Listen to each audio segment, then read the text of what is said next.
말씀을 나누겠습니다. 로마서 97번째 시간입니다.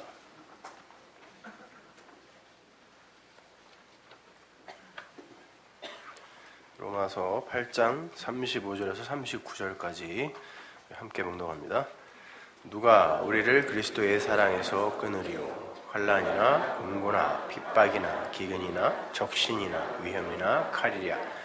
기록된 바 우리가 종일 주를 위하여 죽임을 당케 되며 또 살아야 양같이 여김을 받았나이다 함과 같으니라. 그러나 이 모든 일에 우리를 사랑하시는 이로 말미암아 우리가 넉넉히 이기느니라. 내가 확신하노니 사망이나 생명이나 천사들이나 권세자들이나 현재일이나 장래일이나 능력이나 높음이나 깊음이나 다른 아무 피조물이라도 우리를 우리 주 그리스도 예수 안에 있는 하나님의 사랑에서 끊을 수 없으리라. 아멘. 논리적 사유에서의 그 경제성, 그 논리의 경제성을 내용으로 하는 서양식 고사성어로 Occam's razor, 오캄의 면도날이라는 말이 있죠. 근본 원리는 꼭 필요한 것에 국한해야 한다는 것으로 어떤 것들을 설명하기 위해서 많은 전제나 가정을 끌어들여서는 안 되며 불필요한 거라는 거죠. 꼭 필요한 것만으로 최대한 제한하고 억제해야 한다는 그런 뜻이에요. 오캄의 면도날은 조금이라도 신비스러운 기미가 있는 보편자 따위의 존재들을 사정없이 베어버리죠. 그런 사람들이 붙인 이름에 불과한 것이란 유명론이라 그래요. 그거를요. 그래서 토마스 아퀴나스의 실제론과 붙었었죠. 인간성, 보편적 이성, 보편적 인간 이런 말도 다 그냥 어불성설이라는 거예요. 모든 현실적 존재는 그냥 그 자체로 개별적인 것이지 인간 보편이라든지 보편적 인간성이라든지 인간 본성 등의 그런 개념은 사람들이 이름 붙여놓은 허상이라는 거죠. 유명론이죠. 그러니까 어떠한 전제를 세울 때는 괜히 추상적이거나 불필요한 수식어로 그 뜻을 애매모호하게 해서는 안 된다는 거예요. 기독교를 아주 강타한 그런 이론이었어요. 그 당시 기독교가 그랬거든요. 우리에게 불필요한 것은 베어버리고 필요한 부분으로 명확하게 단순화하자는 겁니다. 그렇다고 좋은 이론이라는 말이 아닙니다, 여러분. 오캄의 면도날은 본질적으로 추상에 대한 비판인 거고 또 모든 현실적인 것은 개별적인 거고 이론이란 가능한 한 단순해야 한다라는 그런 근본 법칙에서 나온 거예요.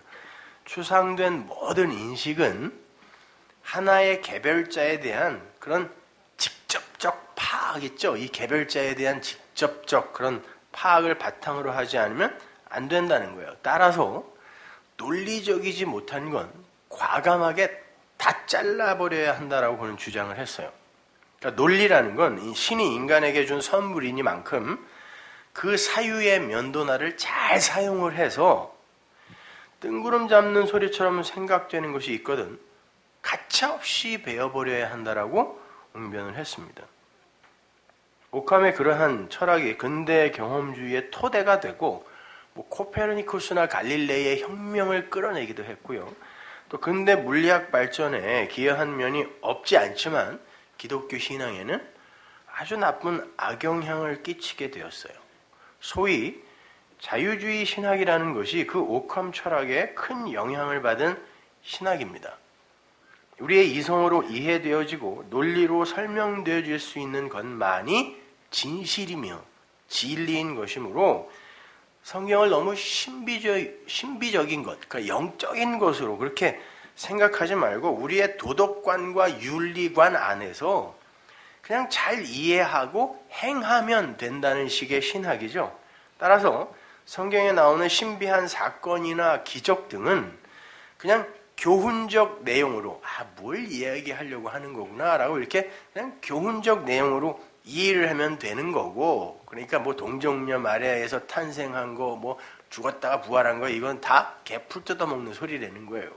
자유주의 신학이 그래요. 거길 졸업해서 수많은 목사들이 나오고 있단 말입니다. 실제로 샌프란시스코 신학교에 가면 예수가 하나님의 아들이다라고 생각하는 사람 손 들어 그러면 손 하나도 안 들어요. 들레다가 다 내려요. 그러면 뭐하러 신학을 하냐고요. 성경에 나오는 모든 인물들은 따라서 그냥 롤모델이 되는 거예요. 아, 그냥 저렇게 살면 되는 거구나, 이렇게. 도덕적이고 윤리적인 롤모델. 그러나 그런 식으로 성경을 읽으면요, 성경의 반 이상은 다 불필요한, 아니 거의 대부분 전부 불필요한 추상의 내용이 되어버리고 말아요. 더더군다나 묵시서 같은 거 있죠? 다니엘, 에스겔, 스가랴, 요한계시록, 이거는 그냥 다 쓰레기가 되는 거예요.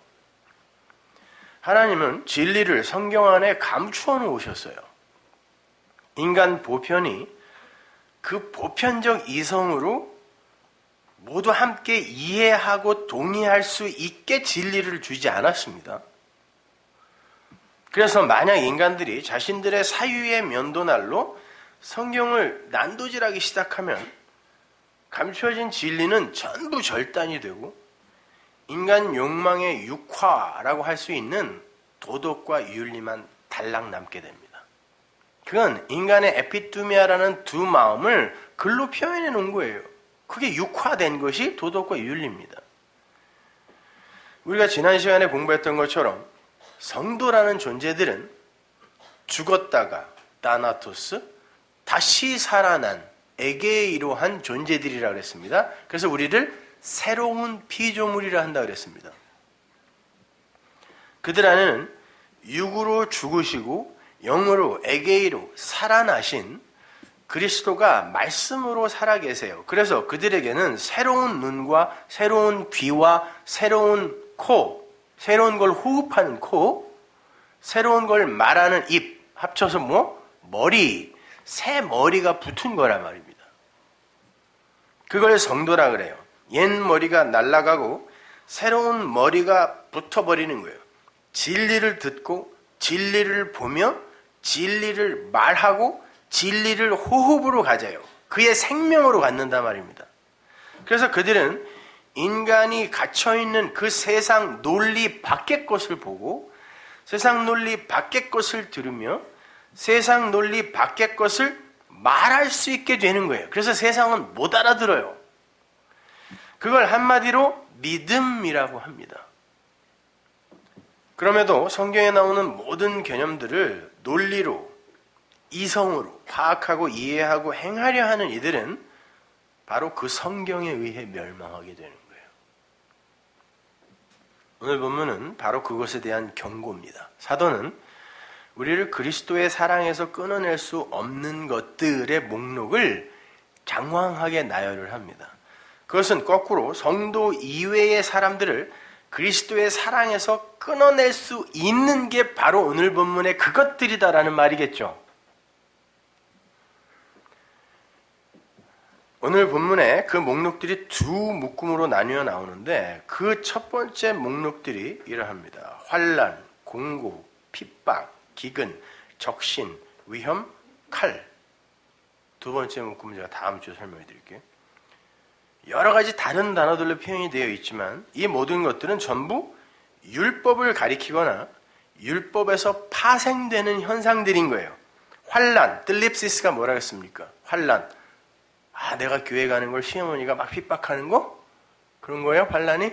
세상에서는 너희가 환난을 당하나 해서 그 환난이거든요. 세상, 율법 안에 있으면 우리에게 닥치는 수고하고 무거운 짐이 있죠. 그것이 환난이에요. 뜰립시스예요. 수고하고 무거운 율법의 짐을 지고 코피 터지게 자기가치 향상의 삶, 자기가치 상승의 삶을 살아야 하는 아담들의 삶, 그걸 뜰립시스 환난이라 그래요. 물론 그들은 그게 환난인지 모르지만 그게 자기들의 가치를, 신분을 상승하는 그런 유익한 일이라고 생각하고 죽어라고 하지만 그게 환난이래요. 성경은요.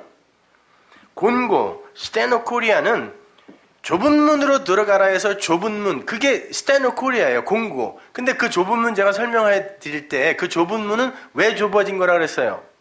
자기가 스스로 자기 앞에 장애물을 놔버려요. 뭘? 말씀을 읽고 그것으로 율법으로 법으로 받아버리면 자기가 스스로 그 천국으로 들어가는 문 앞에 장애물을 놓고 이건 되게 좁다. 여기는 아닌가 봐 하고 안 들어간다는 거예요. 그러니까 주님이 그러는 거예요. 너희는 그 문으로 들어가야 되는 거야. 그 좁은 문으로 들어가야 되는 거야. 라고 이야기했잖아요. 네, 그게 곤고예요. 핍박. 디오고모스는 데일로스, 겁난, 두려운 이 단어와 디아코노스, 그러니까 섬기는 자, 목사, 집사, 이걸 디아코노스라고 하거든요. 그러니까 목사, 집사, 그걸 말씀으로 섬기는 이들이라고 하는데 디콘, 집사, 디아코노스, 목사예요. 목사, 집사. 말씀을 주는데 그 말씀으로 내가 오히려 두려움을 갖게 돼. 그게 율법적 설교죠. 그죠? 여기에서 말씀을 그냥 막 두렵게 전해버리면 이 사람들이 두려워서 교회의 말을 잘 듣게 되어 있어요. 그거를 곤고라 그래요. 그리고 기근은 아예 식량이 없는 상태예요. 리모스. 말씀을 율법으로 먹으면 진짜 식량이 아니기 때문에 씹히는 게 없어서 이만 갈게 되겠죠. 그게 지옥이라는 거예요. 그래서 지옥을 이야기할 땐 항상 너희들은 슬피 울며 이를 갈 거야 그러는 거예요. 왜? 진짜 먹을 거를 못 먹는다는 그런 의미란 말입니다. 그렇게 헛된 양식을 먹고 굶주려 있는 상태, 그걸 기근, 리모스라 그래요. 적신은 뭐예요? 김노테스. 겉옷을 못 입은 거. 겉옷은 말씀의 진리의 겉옷이라 그랬죠? 그거 벗겨놓으면 에덴 동산의 그 벌거벗음이 되는 거예요. 그 적신. 그것이 바로 칸디노스, 위험인 거고 그것이 너희를 죽이는 칼이 되는 거야. 근데 그 칼이란 단어는 히브리어로 바꾸면 헤레부거든요. 그 단어를 추적해 올라가면 가뭄이란 뜻이에요. 그렇게 말씀을 엉뚱하게 다 율법으로 받아버리면 그것이 너희들에게 비가 내리지 않는 가뭄이 될 거고 너희를 죽이는 칼이 될 거란 뜻입니다. 그래서 구약 성경에도 칼 그러면 전부 말씀의 가뭄을 이야기하는 거예요. 그러면 보세요. 여기 나오는 모든 내용이 다 뭐예요? 성경 말씀을 진리로 받지 못했을 때에 우리에게 닥치는 것들인 거예요. 진리를 깨닫지 못한 상태에서 성경 말씀을 표피적인 법으로만 이해하고 도덕 윤리의 수준으로만 이해를 하고 사유의 논리로만 해석하려고 할 때 말씀은 환난을 주고 곤고로 길을 막고 핍박의 말이 되며 영의 양식이 되지 못해서 영적 기근의 상태로 만들어버리고 무화과 나무 잎사귀 띠로 엉성하게 자신의 부끄러움을 가린 벌거벗은 자가 되게 하고 가뭄의 칼로 그 사람을 난도질하게 된다는 거예요. 진리를 알지 못하는 이들은 그것들이 자신들을 그렇게 멸망시켜가는 환난, 곤고, 핍박, 기근, 위험, 적신, 칼인 줄 몰라요. 오히려 그것을 그렇게 행해야 하나님이 기뻐할 거라고 생각해요. 사실은 그것들이 이렇게 그들을 죽이는 것들이란 말입니다. 반면에 하나님의 말씀이 진리가 되면 그 말씀이 우리를 자유하게 만들어서 수고하고 무거운 짐을 내 어깨에서 제거해버려요. 그 결과 환난에서 벗어나죠. 곤고에서 풀려납니다. 당연하죠. 그 앞에 놓은 그 장애물들을 내가 없애버린다니까요. 핍박이 뭐라고 했어요? 엉터리로 들어서 내가 두려움의 그분을 섬기는 거. 그럼 믿음이라고 안 한다 그랬죠? 하나님 앞에 쫄은 거지. 그죠? 그 양반이 나보다 힘이 세니까 쫄은 거지. 그걸 믿음이라고 한다니까? 세상 사람들은? 아니에요. 그걸 오히려 성경이 핍박이라고 한다니까요. 그 핍박에서 당연히 벗어나고 진리의 참 양식을 마음껏 먹게 되니까 기근에서 풀려나고 깨끗한 의의 겉옷을 입고 적신을 가리는 거고 가뭄의 칼로 오히려 육의 머리를 잘라내는 복된 삶을 살게 되는 거예요. 그러면 모든 위험에서 나오는 거죠. 그리스도의 사랑 안에 있는 자들은 이제 그러한 것들이 아무런 문제가 되지 않는다는 말이에요. 그러나 그리스도를 자기 밖에 율법으로 갖고 있는 사람들은 그것들로 스스로 그리스도와 자기 사이에 커다란 구렁을 파게 돼요. 이리에서 여기에서 이리로 못 넘어가고 여기에서 이리로 못 넘어가는 구렁이 있죠. 오늘 본문에서 끄느리오라고 번역이 된 단어이죠. 끄느리오, 코리조라는 단어가 부자와 거지 나사로의 비유에서 나오는 그 구렁이 있죠. 거기서는 이리로 못 넘어와. 큰 구렁이 있거든. 그 단어란 말이에요. 어떻게 끊어? 그 구렁이 카스마예요. 코리조하고 같은 맥에 있는 단어란 말입니다. 그러니까 하나님의 말씀을 율법으로 이해하고 행함으로 해서 자기 애적, 자기 가치 향상과 자기 가치 상승을 꾀하는 이들은 하나님과 자기들 사이에 커다란 구렁을 파고 있는다는 거예요. 그런데 바울은 지금 그러는 거예요. 너희들은 그 씨를 진리로 받아 아들이 되었으므로 그것이 절대 구렁이 될 수 없다라는 거예요. 그러나 다른 이들은 바로 그것으로 구렁을 판다. 누가복음 16장 23절 보세요. 저가 음부에서 고통 중에 눈을 들어 멀리 아브라함과 그의 품에 있는 나사로를 보고 불러가로되 아버지 아브라함이여 나를 긍휼히 여기사 나사로를 보내어 그 손가락 끝에 물을 찍어 내 혀를 서늘하게 하소서. 내가 이 불꽃 가운데서 고민하나이다. 보세요. 지옥은 어떤 곳이에요? 물이 없는 곳이에요. 그래서 물 한 방울만 주세요라는 곳이 지옥인 거죠. 아브라함이 가로되 너는 살았을 때 네 좋은 것을 받았고 아가토스 나사로는 고난을 받았으니 이것을 기억하라. 이제 저는 여기서 위로를 받고 너는 고민을 받느니라. 이뿐 아니라 너희와 우리 사이에 큰 구렁이 끼어 있어. 이게 끄느리오 이 단어란 말이에요. 구렁이 끼어 있어. 여기서 너희에게 건너가고자 하되 할 수 없고 거기서 우리에게 건너올 수도 없게 하느냐. 이 비유는요. 주님께서 율법주의의 대명사인 바리새인들과 서기관들에게 던진 비유입니다. 율법주의에게 던진 비유예요. 죄인들과 세리들이 탈레이온 세리들이 주님에게 말씀을 들으러 와요. 그렇게 기록을 해요. 성경이. 말씀을 들으러 나왔다 그래요. 성경은 주님께서 그들과 함께 음식을 먹고 그들을 영접했다라고 기록을 하는데 그 말씀은 단순히 같이 식사했다라는 말이 아니라 주님이 갖고 있는 양식을 그들에게 나눠줬다라는 의미로 쓰는 거예요. 그랬더니 바리새인들과 서기관들이 분노했어요. 어찌하여 죄인들과 세리들과 함께 음식을 나누고 그들을 영접하느냐 그런단 말이에요. 그때 주님께서 너희들 회개라는 게 뭔지 알고 그딴 소리 하냐? 라고 잃어버린 양의 비유, 드라크마의 비유, 두 아들의 비유, 탕자의 비유를 말씀해 주세요.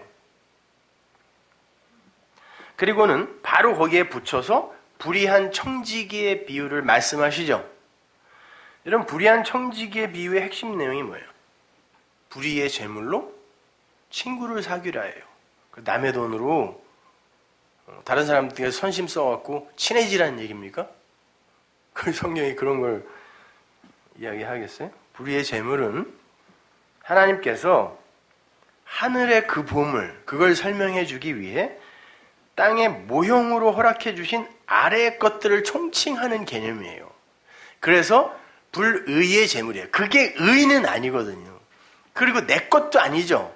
하나님 거잖아요. 그러니까 주인의 것으로 다른 이들에게 올바로 설명을 하여 그들의 빚을 용서해 주는 거예요. 그러니까 칭찬을 받는 거예요. 그럼 그게 지혜지라고 이야기하는 거란 말입니다. 그 아래의 것들을 내용으로 잘 이해를 하면 그것으로 상대의 빚, 그걸 용서해 줄 수 있고 그렇게 함으로 말미암아 그들이 나를 하늘에서 영접을 한단 말이에요. 하늘이 되어 영접한단 말이에요. 나를요.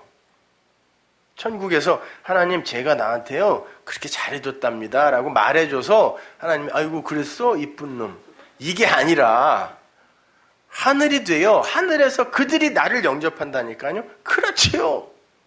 그들이 하늘이 되는 거죠. 그러면 친구라고 하는 거예요. 그래서 주님은 작은 것에 충성하는 게 큰 것에 충성한다 그러죠.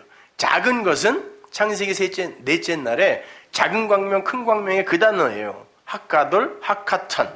자, 아래에 작은 것, 하카탄. 작은 광명이 뭐예요? 달은 태양을 반사하여, 자기가 발광체가 아니지만 태양이 있다라는 걸 영광으로 드러내는 거니까 그 아래 것, 그 작은 것, 그것에 충성하여, 그것이 뭔지 알면 그 큰 것을 안다는 거예요. 그리고 그게 남의 거잖아요. 이 아래 것들은 다 남의 것들이지 우리 거에 이게 아니라니까. 이 내용이 우리 거지. 그 남의 것에 충성하면 네 것으로 너에게 준다는 거예요. 그래, 작은 것으로 충성해야 큰 거 주고 아래 것에 충성해야 진짜 것이 너희 것이 된단 말이에요. 그걸 불의의 재물이라고 하는 거예요. 그 불의의 아래 것들로 그 위에 진짜 보물을 네 재물로 만들면 된다는 것입니다. 근데 니들이 뭔데 죄인들과 세리들을 그렇게 너희들의 도덕과 윤리와 율법으로 판단하냐, 이런 말이에요.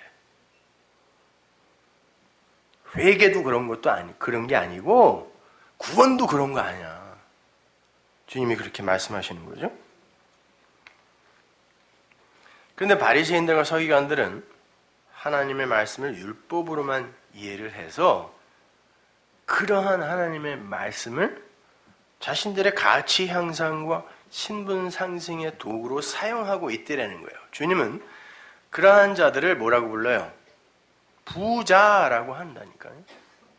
자기를, 역사 속에 있는 자기를 더욱더 가치 있게 만들고 다른 사람으로부터 훌륭하다는 평가를 받게 만들고 하는 그것들을 갖고 있는 자, 이걸 부자라고 그래요. 돈 많은 사람 부자라고 안 그래요, 성경이. 그래서 이 비유들 중간에 바리새인들은 돈을 좋아하는 자다 이렇게 이야기를 해요. 바리새인들이 무슨 돈을 좋아해요? 그들은 자기의 재산을 팔아 심지어 일주일에 2번 금식하여 그 돈을 모아서 구제를 했던 사람들이에요. 거기서 돈이라는 말은 은이란 뜻이야, 속전. 근데 자기가 만든, 자기를 용서하기 위한 속전, 뭐예요? 율법의 행위를 이야기하는 거죠. 그들을 부자라 그래요. 그래서 이 예수님의 비유의 내용에 전부 부자가 들어가 있어요. 부자.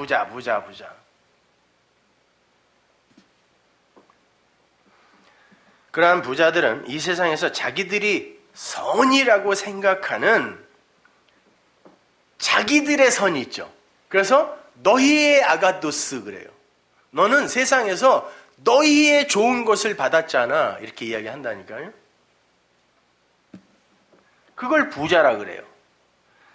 그렇다면 그들의 반대편 자리로 부름을 받은 거지 나사로는 세상에서 이제 거지죠. 푸토코스가 되는 거예요. 한 푼만 주세요. 심령이 가난한 자가 되는 거죠. 이 세상 부자들이 자기들이 스스로 합의하고 정의한 자기들의 선을 소유로 갖게 되는 동안, 그걸로 이렇게 자기를 풍성하게 만드는 동안 은혜의 복음을 진리로 받아 사는 자들은 그 단어가 나사로예요. 그들로부터 악하다 정죄를 받겠죠. 그래서 주님이 나사로는 살아생전에 고난을 받았다. 그게 카코스예요. 막 힘들게 어렵게 살았다는 말이 아니라 카코스를 받았다. 악하다 칭함을 받았다는 뜻이에요. 자기들의 논리와 사유에 의해 정의된 그러한 자기들의 선을 풍성하게 소유하고 있는 세상 부자들은 그렇게 동의하지 않고, 왜 인간이 그렇게 살아? 어떻게 하나님의 은혜와 사랑만 의지하여 사니? 우리도 인간다워져야지. 아직도 그 자리에 머물면 어떻게? 이렇게 이야기할 거네요. 아닙니까? 은혜를 이야기하는 이들에게, 그들에게 악하다 칭함 받는다니까요. 그래서 부자는 이 세상 속에서 자기들의 선을 모으고, 거지 나사로는 이 세상 속에서 그 악을 받더라, 이렇게 이야기하는 거예요. 카코스. 왜 인간들이 선이라 규정해 놓은 그러한 것들을 그렇게 니들은 가치 없이 여겨? 그러잖아요, 우리한테. 야, 그게 왜 나쁜 거야? 누가 나쁘다 그랬어요. 그러나 그건 하나님의 구원의 전제나 아니면 자격이 될 수 없는 거라고 이야기하는 거지. 그게 왜 나빠요? 아니, 좋은 건 뭐가 있어요? 인간들이 내놓는 것 중에 전부 자기를 위해서지. Devil's Advocate의 맨 마지막 장면에서 그 악마가 뭐라 그래요? 알파치노가. 아, 이것도 영화 얘기를 해야 되나? 저걸 다 얘기해 줘야 되는데 그거 꼭 보세요. 마지막 장면에 그 변호사가 나는 이제 더 이상 이 악을 변호하지 않을 거야 라고, 나는 여기서 이 악마와 손을 끊을 거야 하고 가는데, 악마가 뒷모습을 보면서 그래, 네가 나와 손을 잡은 것도 네 욕심에 의한 거고, 네가 지금 나를 떠나서 선하게 살겠다고 가는 것도 네 욕심이야. 정확하게 봐. 정확하게. 그 감독은 어떻게 그걸 알았는지 몰라. 자, 보십시오. 세상 부자와 거지 나사로 사이에 엄청난 구렁이 있죠. 그건 서로 타협이 안 된다니까요. 그래서 여러분이 그 율법주의자들과 이야기할 때 얘기가 안 통하는 게 당연한 거예요. 그 구렁을 넘을 수가 없어요. 율법주의자들과 은혜의 복음 아래의 성도는 그렇게 확연하게 끊어짐, 구렁으로 나눠져 있어요. 그건 천국과 지옥을 나누는 구렁입니다. 그러니까 이거는 파도 되고 안 파도 되는 게 아니라 큰일 나는 거예요.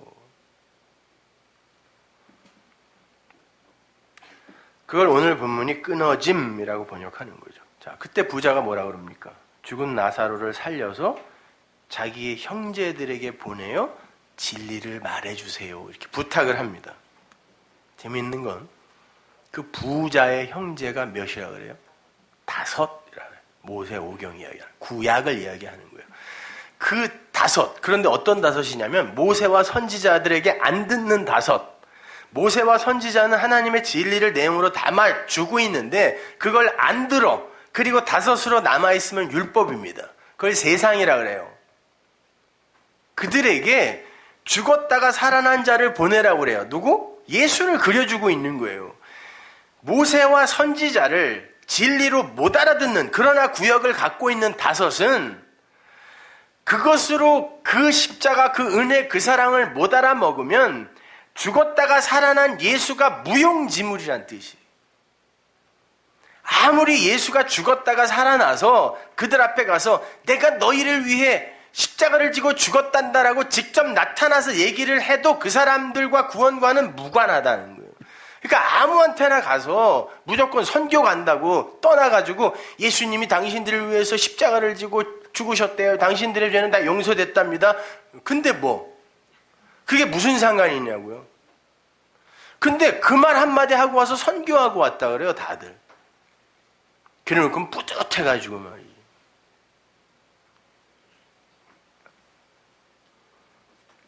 예수 그리스도의 십자가는 구약 성경 전체를 하나의 그림으로 집약을 해서 땅에 꽂아버린 것이 구약 전체를 부정해버리는 사건이 아닌 거예요. 그렇다면 예수 그리스도의 십자가를 통해서 구약이 이야기하는 그 내용을 신약의 그 은혜로 이해할 수 없는 이들은 사실 그 십자가와 아무 상관이 없는 자들이라는 거예요. 그래서 주님은 십계명의 아래 5을 4으로 다시 풀어서 설명을 해줬던 거예요. 그게 왜 그런지는 제가 조금 이따가 설명해 드릴게요. 모세 오경이, 자, 이게 성경이에요. 그 안에 다 들어가 있어요.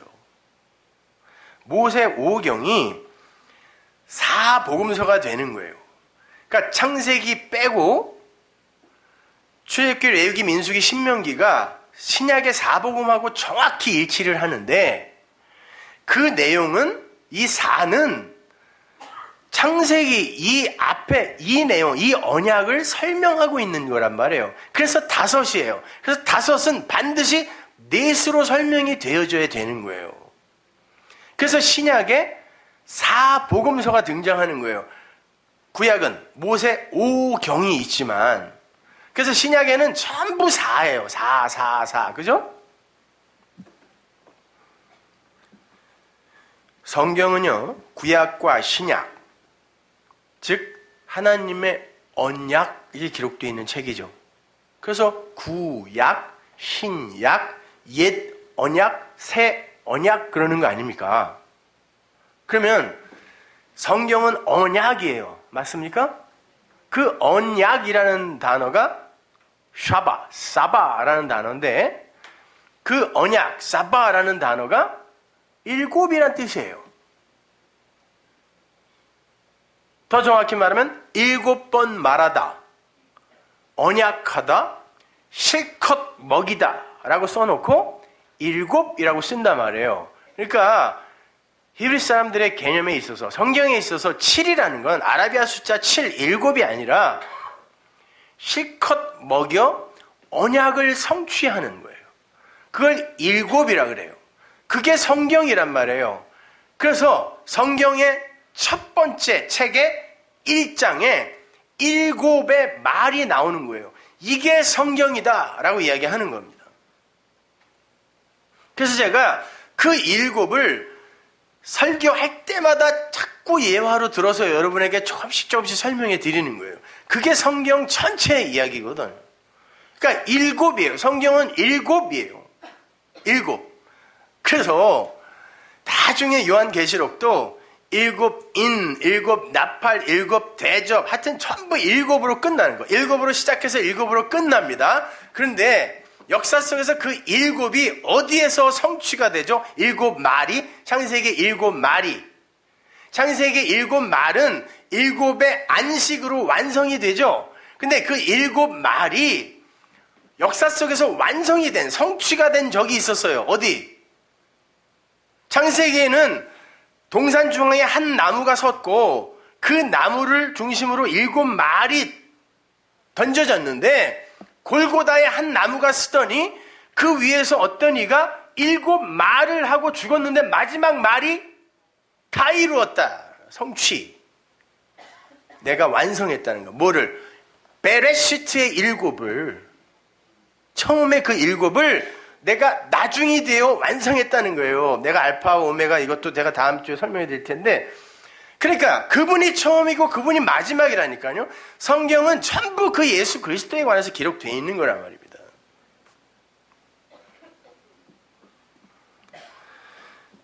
자, 인간의 대표로 오신 예수의 그 육이, 그건 우리의 죽음인 거예요.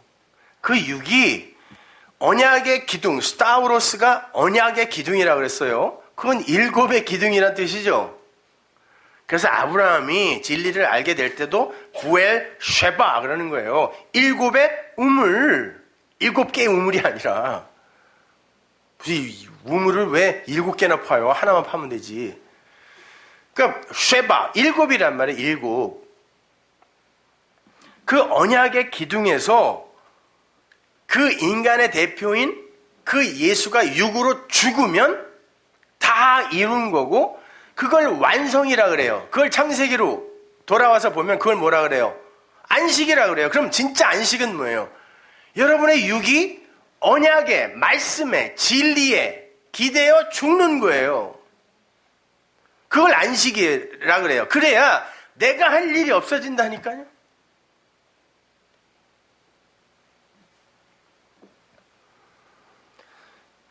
우리가 공부한 로마서 6장의 진술에 의하면 우리 성도 모두는 그 언약의 기둥에서 예수의 육과 함께 육을 도살당한 자라 그래요.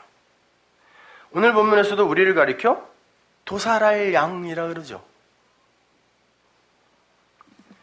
성도의 육이 예수의 육 안에서 도살당하는 그 시점에 안식이 완성되는 거예요. 그래서 제가 그렇게 죽어라 그러는 거예요.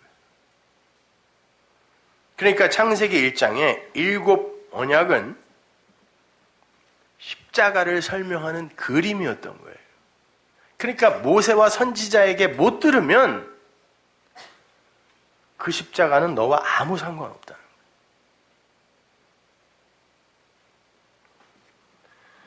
그리고 그 창세기 안에는 내 백성은 내가 반드시 죽인다라는, 내 백성의 육은 내가 반드시 죽인다라는 하나님의 의지가 담겨 있는 거예요. 어떻게 죽여요?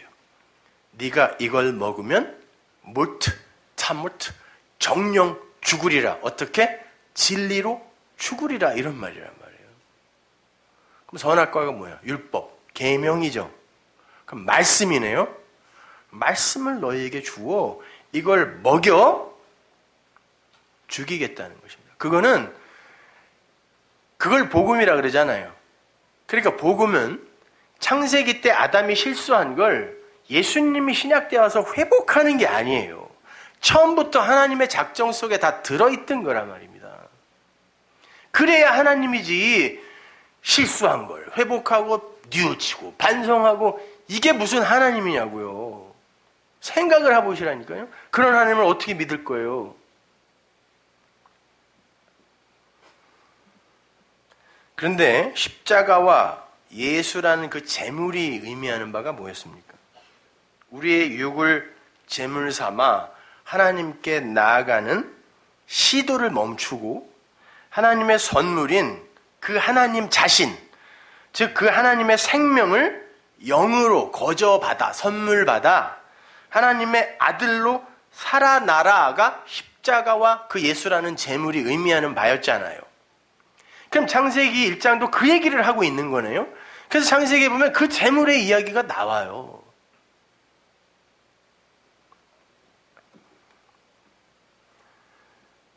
그런데 우리가 우리에게 주어진 육신의 그 두 마음으로 그 창세기 7을 읽게 되면 그냥 그거는 하나님께서 천지 만물을 그냥 없으면서 있음으로 창조하셨다라는 내용으로밖에 안 보이죠. 그러니까 뭐 이거는 나중에 누가 뭐 프롤로그로 붙여놓은 것이다 헛소리들을 하는 거예요. 그리고 뭐 진화론이 많네, 창조론이 많네. 뭐면 어떠냐고요. 기분도 안 나쁜가 봐. 원숭이가 자기 조상이라 그러면은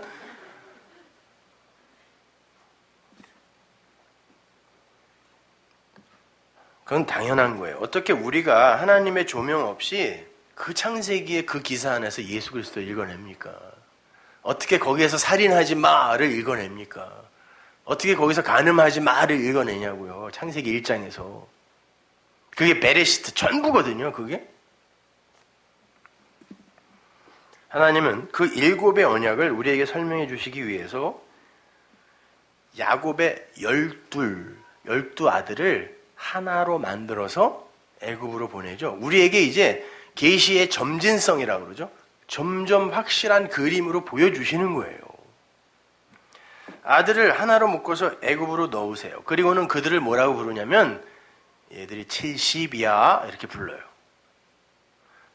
열로 앞에 이 7을 이게 뭔지를 그게 말씀이니까 계명도 하나님의 말씀인 거예요. 율법, 계명 자꾸 그러니까 뭐 그건 레위기만을 이야기한다고 생각하시면 안 돼요, 여러분. 그냥 말씀이에요. 하나님의 말씀. 말씀은 다 똑같은 걸 이야기하고 있다니까요. 구약, 신약 나눌 필요도 없어요, 사실은요. 70이라 그래요. 열로 7. 앞에 그 7을 알아야 된단 말이에요. 그 70, 쉬부임이나 쉐바나 뭐 7번 말하다 사바나 다 똑같은 말이에요. 히브리어로 50이나 5나 그냥 같은 말이에요. 같은 말. 7이 무엇인지를 설명해 주기 위해 12 아들이죠. 벤야민, 루벤이 뭐예요? 이게 하나님의 아들이야. 아들을 봐라 라고 이야기하고 마지막 아들이 12번째 아들이 벤야민. 이게 아들의 완성이야. 오른손의 아들이라는 뜻이잖아요. 그게 12이란 말이야. 그걸 아들이라 그래요. 그래서 계시록에도 계속 12이 나오는 거예요. 이게 아들이야 이렇게. 하나님의 아들. 7이 뭔지를 설명해 주기 위해 7이 뭐라고 했어요? 사바, 언약, 성경이라고 이해하시면 된다고 그랬습니다. 다시 7이 뭐라고요? 언약이란 뜻이란 말이에요. 단어 자체가. 근데 성경은 구약, 신약, 언약이잖아요. 옛 언약, 새 언약. 그건 하나님의 말씀.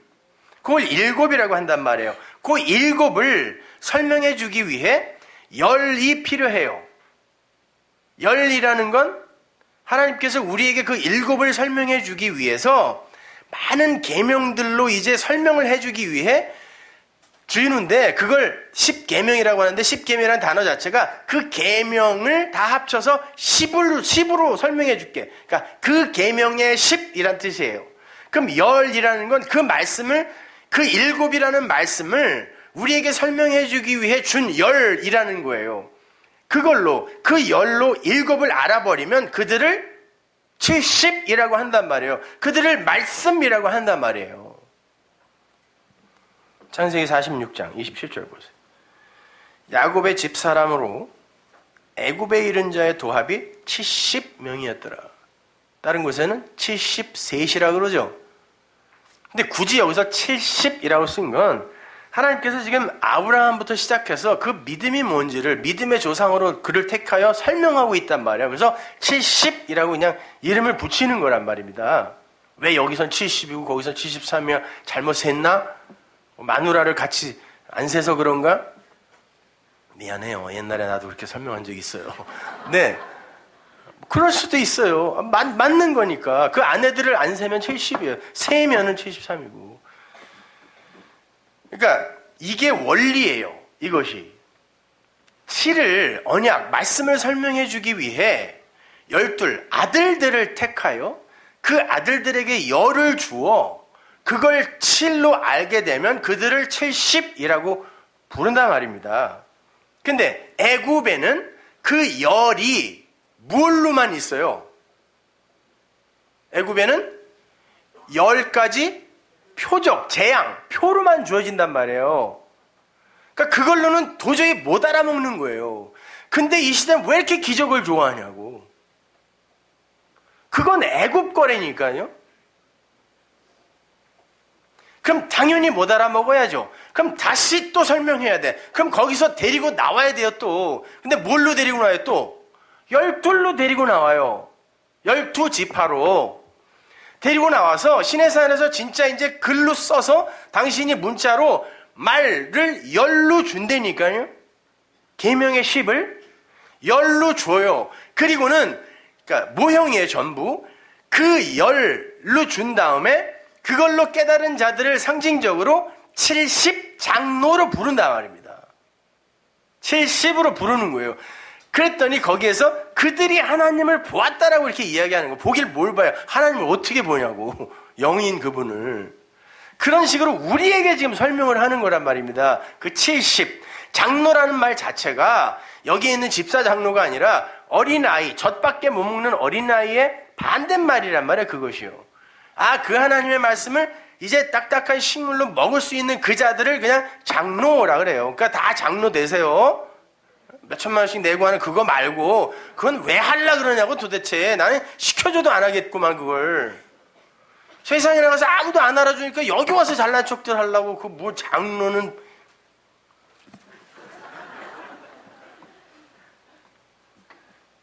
그런데 하나님은 그 열을 5으로 먼저 주세요. 이것도 어떤 의미가 있는 거예요. 모세 오경을 주시죠. 열을 설명하기 위해 5을 주시는데 출애굽에서 그 열을 위에 5, 아래 5으로 나눠준단 말이에요. 한번 보세요. 출애굽기 20장 3절. 너는 나 외에는 다른 신들을 네게 있게 말지니라.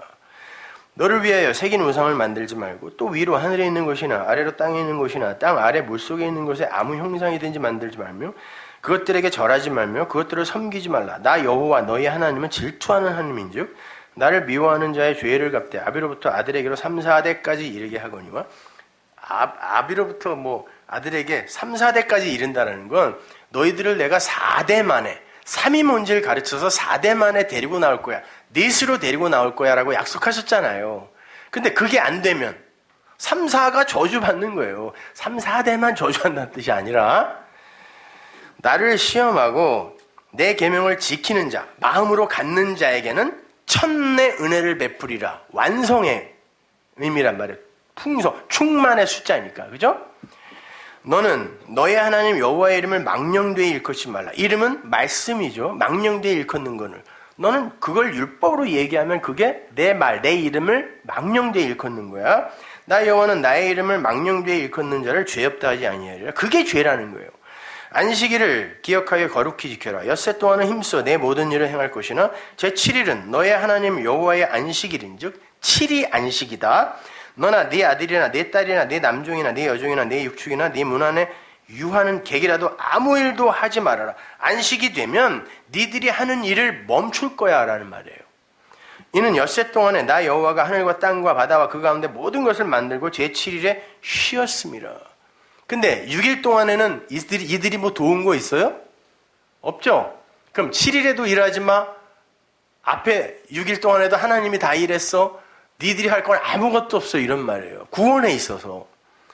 그러므로 나 여호와가 안식일을 복되게 하여 그날을 거룩하게 하였느니라. 네 부모를 공경하라. 부모는 뭐예요? 성경에서 부모가 뭐라 그랬죠? 아부, 이게 아버지, 이게 엄마입니다. 하나님의 성전, 그 하늘, 하나님의 말씀, 이게 엄마.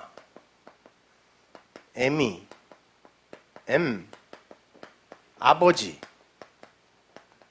아빠, 다 같은 말이에요. 그냥. 그러니까 부모는 뭐예요?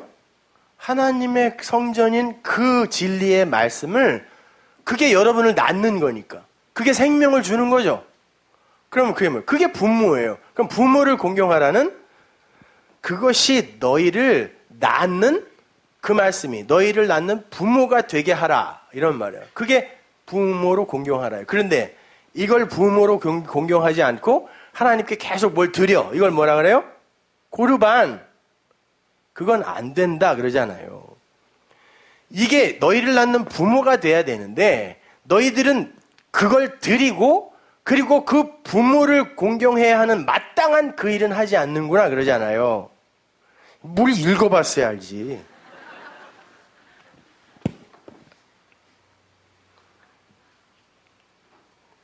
자, 11절 보세요. 이는 엿새 동안에 나 여호와가 하늘과 땅과 바다와 그 가운데 모든 것을 만들고 제7일에 쉬었습니다. 그러므로 나 여호와가 안식일을 복되게 하여 그날을 거룩하게 하였느니라. 네 부모를 공경하라. 그리하면 너의 하나님 나 여호와가 내게 준 땅에서 네 생명이 길리라. 그게 생명이다, 이런 말이에요. 그게 생명이다.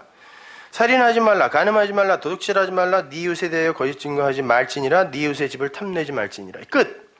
자, 5때까지는 설명을 쭉 붙여주세요. 뭐라는 거예요? 이거 해보라는 거죠. 6제부터는 이거는 아직 너희들이 할 단계가 아니라는, 그때가 아니라는 거예요. 그래서 제목만 쭉 이야기를 해주세요. 그래서 위에 5을 그냥 행해버리면 어떻게 되는 거예요? 반드시 너희들은 실패할 거다라는 그런 말입니다. 왜냐면은 위에 5은 우리가 그게 무슨 말인지 도대체 하나님의 조명이 없으면 못 알아먹을 말들인 거예요. 첫 번째 계명 보세요. 하나님께서 나 외에 다른 신을 섬기지 말라 그랬어요. 다른 신은 없습니다. 하나님 이외에. 근데 하나님의 다른 신 운운하는 건 말이 안 되죠. 이 말은 나를 다른 신으로 섬기지 마, 이런 말이에요. 나를 다른 신으로 섬기지 마. 하나님께서 피조물에게 친히 당신을 계시하시기 전에 피조물이 하나님을 알 수 있는 길은 전혀 없죠. 그런데 하나님이 그 신도 모르는데 다른 신 운운하는 게 말이 돼요? 아직 하나님은 당신도 계시하지 않았단 말이에요. 그런데 다른 신, 그거는 인간들이 못 알아먹는 이야기라니까요. 다른 신은 뭐고 그 신은 뭐야? 이렇게 된단 말입니다. 그런 이들이 하나님은 이런 분이야 라고 이야기를 한다거나 그걸 쓰거나 표식을 만들면 전부 뭐가 돼요? 우상이 된단 말이에요. 그것이. 그게 두 번째 계명이에요. 그걸 새긴 우상으로 만들지 마. 그런데 그게 뭔지도 모르면서 예수를 십자가에 달아놓고 우상처럼 섬기고 있는 거예요. 그래놓고는 그게 무슨 부적이나 되듯이 뭔 일만 있으면 그냥 그걸 붙들고 말이죠. 어?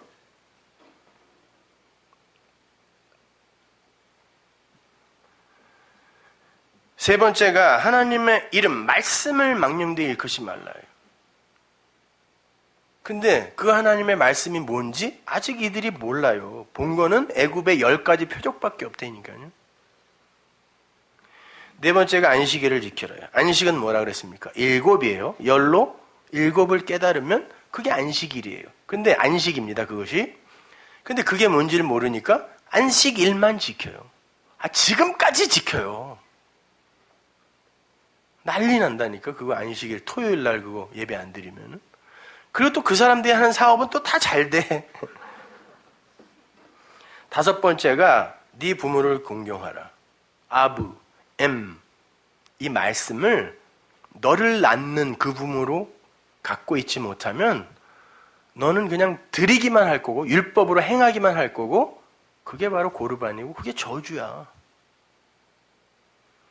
그런데 그 말씀이 뭔지 모르는데 부모를 어떻게 공경해요? 그러니까 부모만 공경하는 거야. 육의 부모만. 근데 그것도 제대로 안 하죠 또. 그래서 부모들이 재산 좀 있으면 끝까지 붙들고 있는 거야. 이거 주면은 쓰레기 취급받거든요. 끝까지 붙들고 있다가 죽을 때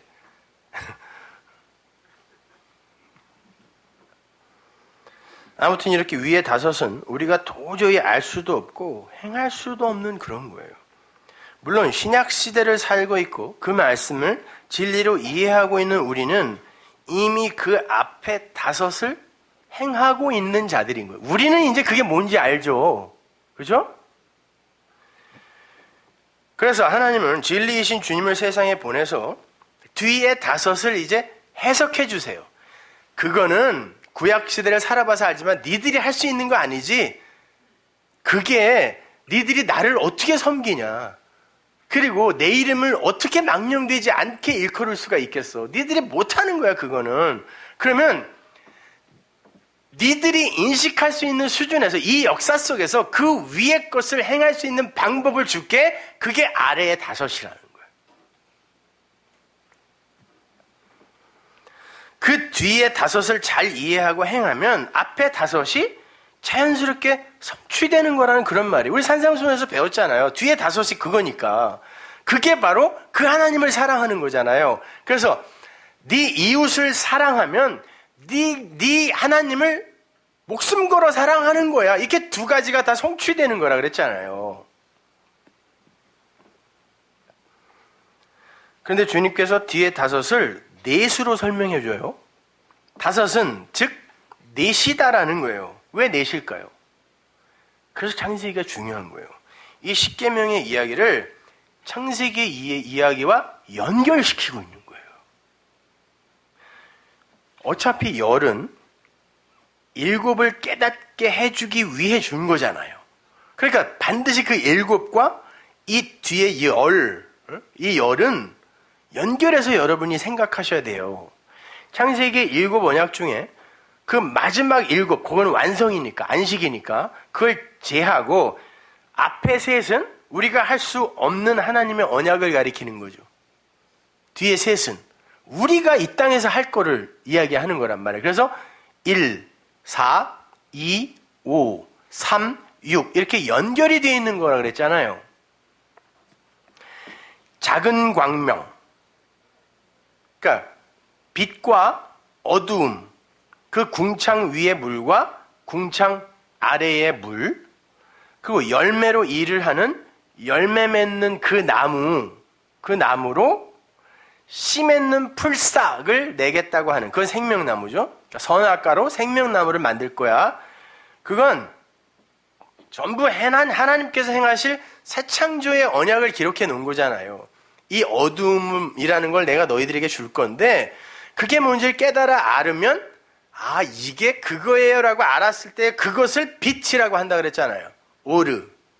그리고 아래의 물, 이걸 바다라고 한다라고 했어요. 이 바다로 그 위에 물, 샴마임, 거기에 물이 있는 그 진리를 알면 그 둘은 짝이야. 이게 둘째 날이고 그렇게 만들 거야 내가, 이렇게 이야기한 거잖아요. 하나님이 그렇게 언약하신 거란 말이에요.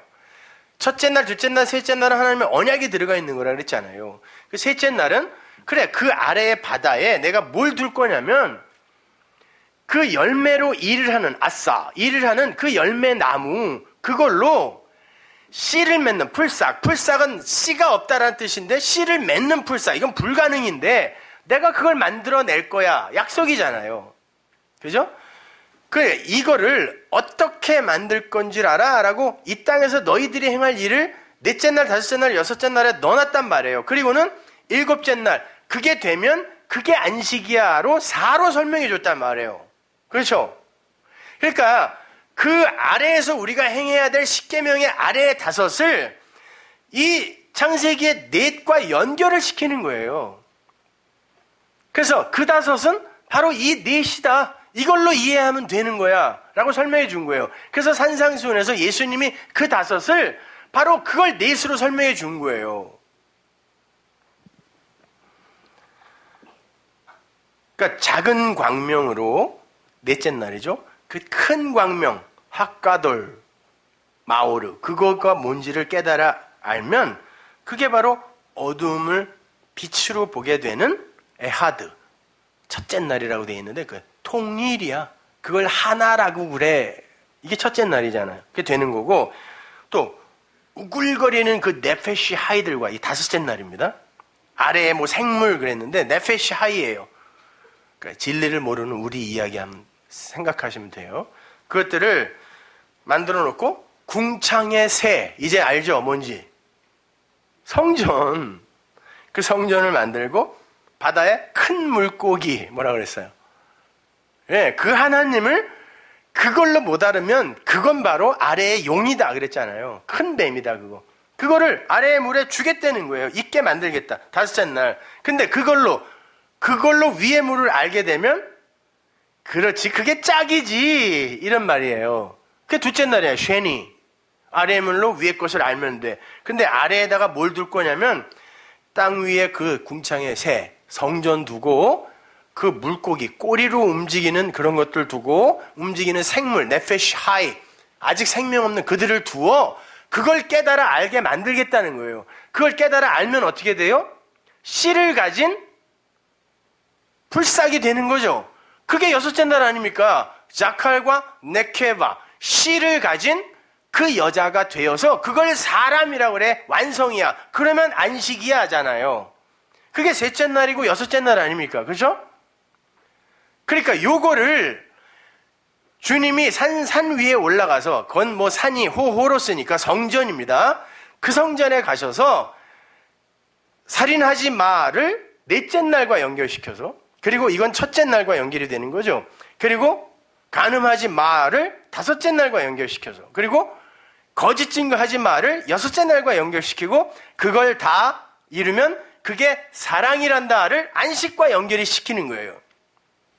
창세기 첫째 날, 둘째 날, 셋째 날, 여기에 에하드, 쉐니, 샤라시 이렇게 전부 같은 말입니다.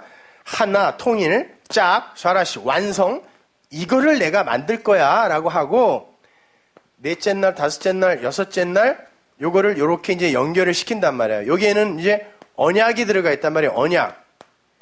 그리고 요거는 땅에서 우리가 어떻게 우리의 몫이에요. 이거는 세상이 요거를 어떻게 성취하는 방향으로 끌려갈 것인가. 요거를 이렇게 해놓고 요걸 이제 완성이라 그래. 이렇게 그런단 말이에요. 근데 주님이 이걸 산상수훈에서, 그러니까 요 아래에 5이 살인하지 마, 간음하지 마의 10계명 아래에 5개잖아요. 그러니까 그 5을 주님이 요거와 연결을 시켜가지고 그게 안식이고 이게 성경이니까 그게 7이라는 말이고 그게 언약이고 그게 쏴바잖아요. 예? 이게 7이란 말이에요. 이게 성경이라고, 이게 언약이라니까요. 7번 말하다 실컷 먹이다, 이게 같은 말이란 말이에요. 진짜 그걸로 실컷 먹여서 7으로 말하여 그들에게 언약을 주어 그걸 성취해내겠다는 게 성경이니까. 그리고 이거를 그래서 살인, 간음, 거짓 증거, 사랑 이렇게 주님이 설명해 주시는 거예요. 요게 안식이고 완성이잖아요.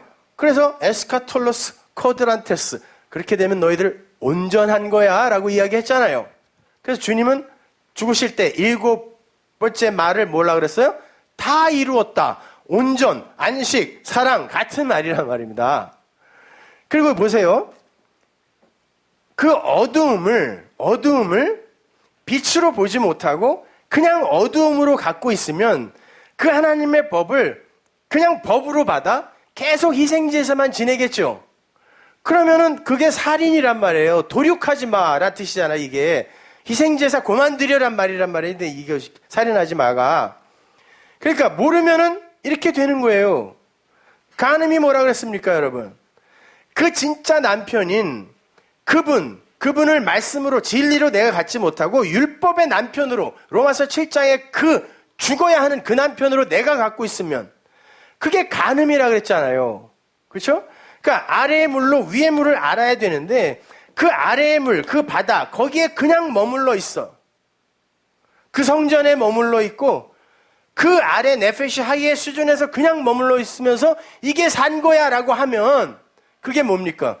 그게 간음이야. 세상과 간음하는 거야. 아랫물에 있는 거. 그런 말이란 말입니다. 그러면 이걸 올바로 알아야 거짓 증거를 안 할 수가 있잖아요. 그런데 그 씨가 이것이 내 안에 씨가 되어 내 안에 들어와 있지 않으면 나는 그 말을 못할 거라니까요.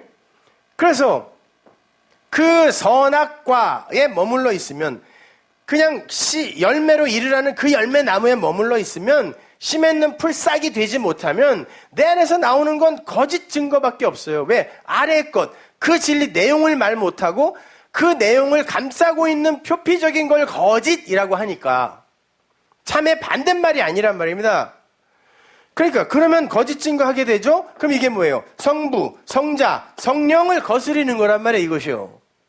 그럼 죽음인 거예요. 그러나 이게 뭔지를 알면 이게 내 안에 들어와 내가 온전을 이루고 안식에 이르게 되며 그 사랑, 그 아가페를 내가 가진 자가 되는 거란 말입니다. 그래서 주님이 그 다섯을 원래 열이었던 그걸 다섯으로 하나님이 나눠주고 주님은 그 다섯을 넷으로 주는 거예요. 그래서 뭐가 완료되라고? 창세기의 그 일곱이 우리에게 완료가 되라고. 그래야 구렁이 생기지 않을 거 아닙니까? 그래야 끊어지지 않을 거 아닙니까? 그래야 환난, 곤고, 핍박, 적신, 위험, 칼 이게 우리를 멸망시키는 게 안 될 거 아닙니까? 이게 안 되면 그게 여러분을 멸망시키는 칼이 된다니까요. 그게 위험한 거예요.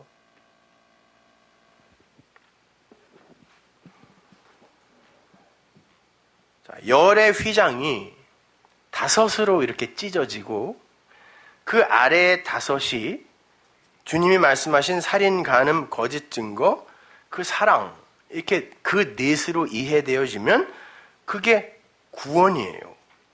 휘장으로 이렇게 갈라져 있던 하나님의 지성소와 세상이 휘장으로 갈라져 있었죠. 근데 예수님의 죽음으로 이 휘장이 찢어졌단 말이에요. 히브리서에서도 보면 이 휘장은 예수님의 육체다 그래요. 그 말은 하나님과 여러분을 가르고 있던 그 벽, 그 구렁이 뭐냐면 육체적인 예수란 뜻이에요. 그걸 여러분이 그냥 육으로 섬겨버리고 내 밖에 어떤 일을 행하신 그분으로 갖고 있으면 여러분과 하나님은 여전히 갈려있다니까요. 그러니까 하나가 되지 못하고 에휴 그분이 뭐 어떻게 하시든지 뭐 그분 사정이지 이제 그냥 나는 내 맘대로 막 살래 이렇게 되는 거예요. 그 수준에 머물게 된다니까요. 그 육체가 찢어지지 않으면 그분이 행하신 그 일 거기에만 감격하고 있으면 안 된단 말이에요. 아니 그러잖아요. 에베소서에도 너희 둘로 막힌 그 담을 예수님이 그의 피로 허셨다 그런단 말이에요. 근데 보세요. 위의 물 아래의 물입니다. 하늘 땅이에요. 하나님 나 이걸 가리고 있던 휘장이 뭐라고요? 예수의 몸이래요. 히브리서가. 그러면 이게 없어져야 그 하나님과 내가 하나로 연합될 거 아니에요. 쉐니, 에하드, 짝, 하나, 통일 이렇게. 예? 그래서 언약의 기둥 스타우로스에서 그 육이 죽는 거라니까 이것이. 예. 그렇게 해서 이게 죽어버리면 막힌 담이 헐렸네요. 네? 그래서 둘이 하나가 됐잖아요. 아니 선악 구조에 진짜 우리가 너무 간과하고 넘어가는 거 그게 뭐예요? 남, 여, 신, 인 하나님과 인간, 남, 여, 선, 악 이런 거잖아요. 성경은 남, 여를 하나로 모아 사람으로 만들고 하나님과 인간, 나를 하나로 묶어 연합된 하나님의 백성, 아들이라고 이야기한단 말이에요. 아버지의 것을 가진 아들. 그러면 이 막힌 게 헐리면 이걸 뭐라 그래요? 팔. 안식 후 첫날. 그게 우리의 시대라니까요.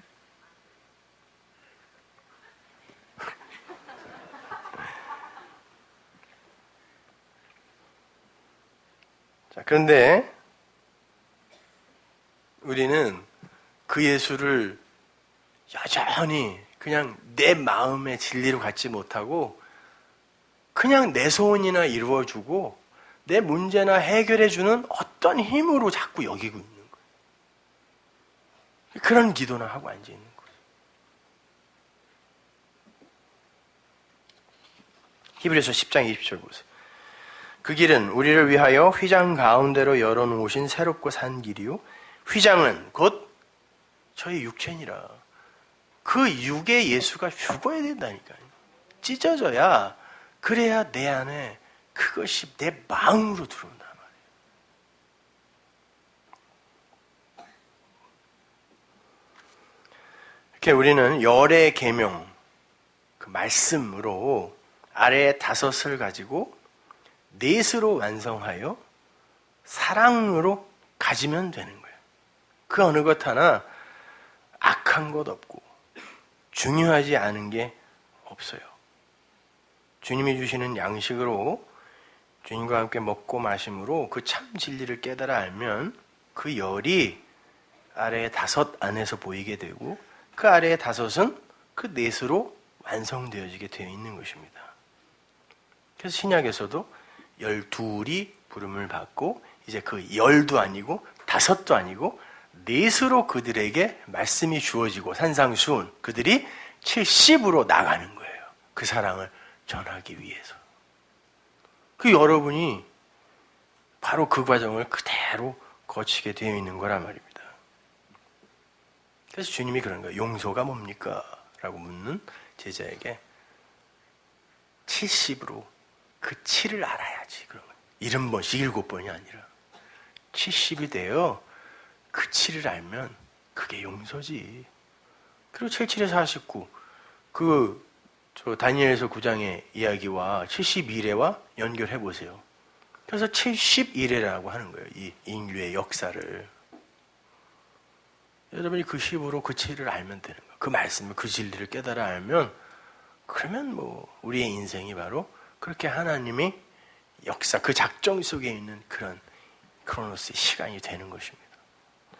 그러면 되는 거죠. 자, 그런 연유로 주님과 함께 먹고 마셨던 바로 그 세리가 뭐라고 했어요? 텔로스와 오네오마이, 그 완성을 사는 자라는 말이라고 했죠. 그래서 세리가 그렇게 많이 나오는 거예요. 예수님이 꼭 그냥 그렇게 세리들하고만 같이 먹고 마신 거죠. 그 지금의 이야기가 전부 그 세리로부터 나온 이야기 아닙니까? 자, 이렇게 완성이 됩니다. 한번 보세요. 누가복음 15장 1절. 모든 세리와 죄인들이 말씀을 들으러 가까이 나오니 죄인인 그 세리가 말씀을 들으러 나온다 그래요. 자, 이제 말씀을 들으러 나와 그걸 먹으면 됩니다. 그 뒤에 그 세리가 어떻게 되는지 보세요. 누가복음 18장 10절. 두 사람이 기도하러 성전에 올라가니 하나는 바리새인이요 하나는 세리라. 15장에서 다투던 그 대척점에 있는 존재들입니다. 바리새인은 서서 따로 기도하며 가로되 하나님이여 나는 다른 사람들 곧 토색, 불의, 간음을 하는 자들과 같지 아니하고 이 세리와도 같지 아님을 감사하나이다. 이걸 뭐라 그랬어요? 부자라서요. 부자. 나는 일에 2번씩 금식하고 또 소득의 11조를 드리나이다 하고 세리는 멀리 서서 감히 눈을 들어 하늘을 우러러보지도 못하고 다만 가슴을 치며, 가슴이라는 건 그 율법이 나오는 어떤 곳을 이야기하는 거예요. 그래서 가슴을 친다 그러면 이걸 없애버리는 거예요. 가슴을 치며 가로되 하나님이여 불쌍히 여기옵소서 나는 죄인이로소이다. 자, 그 하나님께 나와서 그 진리의 말씀을 그분과 함께 양식으로 먹었더니 금방 어떤 자각이 생겨요? 그 세리에게 내가 죄인입니다. 무엇을 하여 하나님께 내 자랑으로 갖고 갈 수 있겠습니까? 라고 이야기를 하는 거죠. 그럼 이제 이 세리가 완성이 돼야 되겠죠? 세리장이 나와야 돼요. 누가복음 19장 보세요. 1절. 예수께서 여리고로 지나가시더라. 여리고성이 이제 무너지는 겁니다. 삭개오라 이름하는 자가 있으니 세리장이요 또한 부자라. 부자입니다. 이자도 역시 여기서 출발하는 거예요. 저가 예수께서 어떠한 사람인가 하여 보고자 하되 키가 작고 사람이 많아 할 수 없어 앞으로 달려가 보기 위하여 뽕나무에 올라가니 이는 예수께서 그리로 지나가시게 되미로라. 예수께서 그곳에 이르사 우러러보시고 이르시되 삭개오야 속히 내려오라. 내가 오늘 네 집에 유하여야 하겠다 하시니 급히 내려와 즐거워하며 영접하거늘 무사람이 보고 수군거려 가로되 저가 죄인의 집에 들러 유하러 들어갔도다 하더라. 삭개오가 서서 주께 여짜오되 주여 보시옵소서 내 소유의 절반을 가난한 사람들에게 주겠사오며 만일 무엇을 투색한 일이 있으면 4배나 갚겠나이다. 예수께서 이르시되 오늘 구원이 이 집에 이르렀으니 이 사람도 아브라함의 자손이미로다. 인자에 온 것은 잃어버린 자를 찾아 구원하려 함이니라. 삭개오 이 단어가 자카이오스 라는 히브리어를 그대로 옮긴 거예요. 그냥 우리 한국말로 그냥 삭개오 한 거지. 자카이오스예요. 이 단어는 자칼이란 뜻입니다. 순결한, 깨끗한 이런 뜻이에요. 세리장, 세리가 완성되니까 순결한, 깨끗한이라는 이름을 갖네요. 우리에게 뭔가를 이야기해 주는 거예요. 자카이오스.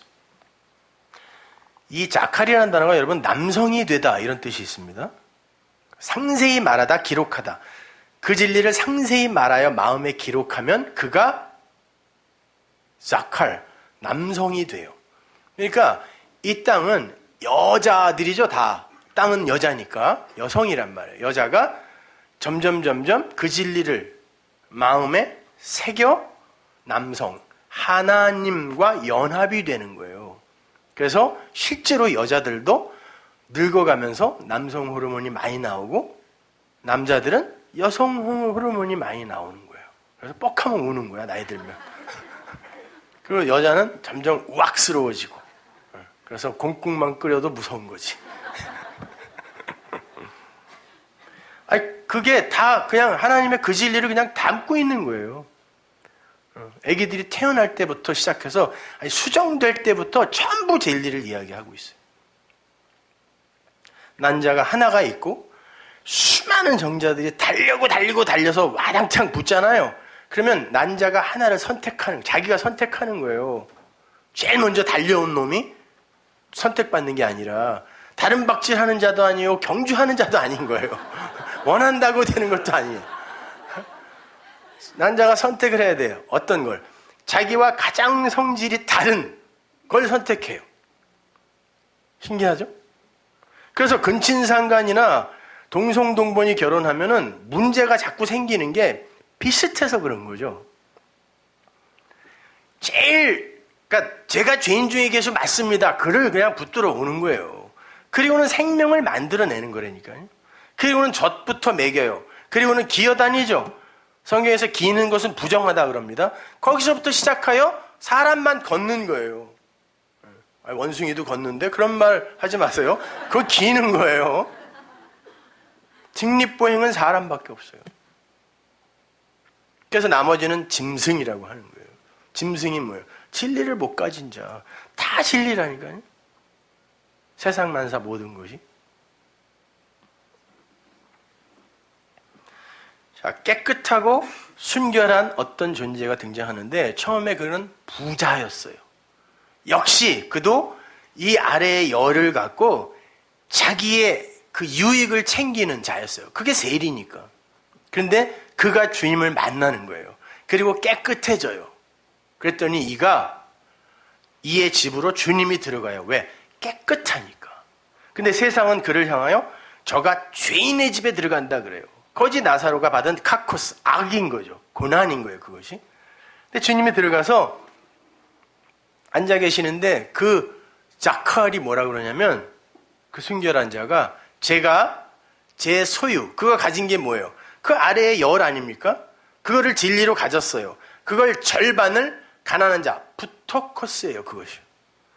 그 말씀이 필요한 자들에게 주겠습니다. 절반이 뭐예요? 5. 그런데 내가 그 5으로 토색한 일이 있다. 토색하다라는 그 단어가 시코판테온인데요. 이게 시콘, 무화과라는 말과 파이토, 무화과를 보여주다. 그러니까 말씀을 율법으로 무화과로 전해준 걸 토색이라 그래요. 내가 그 다섯을 가지고 토색, 시코판테오 했다면 내가 이제는 충만한 넷으로 주겠습니다. 4배가 아닙니다. 충만한 넷으로 주겠습니다. 그랬더니 주님이 네가 그걸 알았구나. 오늘 이 집에 구원이 이르렀다.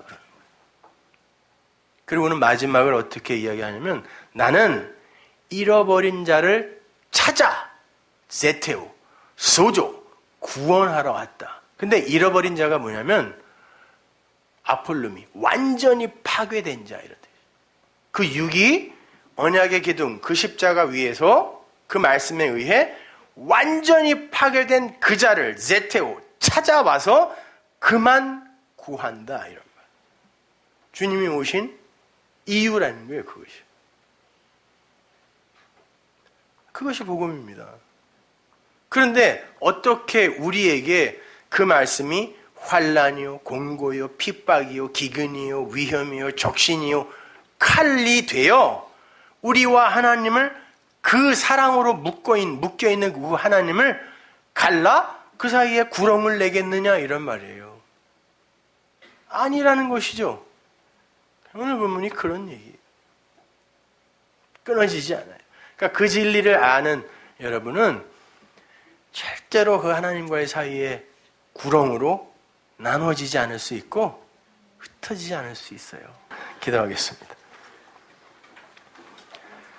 하나님 은혜를 감사합니다. 아버지 하나님, 우리에게 말씀이 진리로 보이는데 어떻게 우리와 하나님 사이에 구렁이 생기겠습니까? 어찌 끊어짐이 생기겠습니까? 하나님, 그것으로 행복하고 그것으로 기쁘게 하여 주옵소서. 예수님의 이름으로 기도합니다.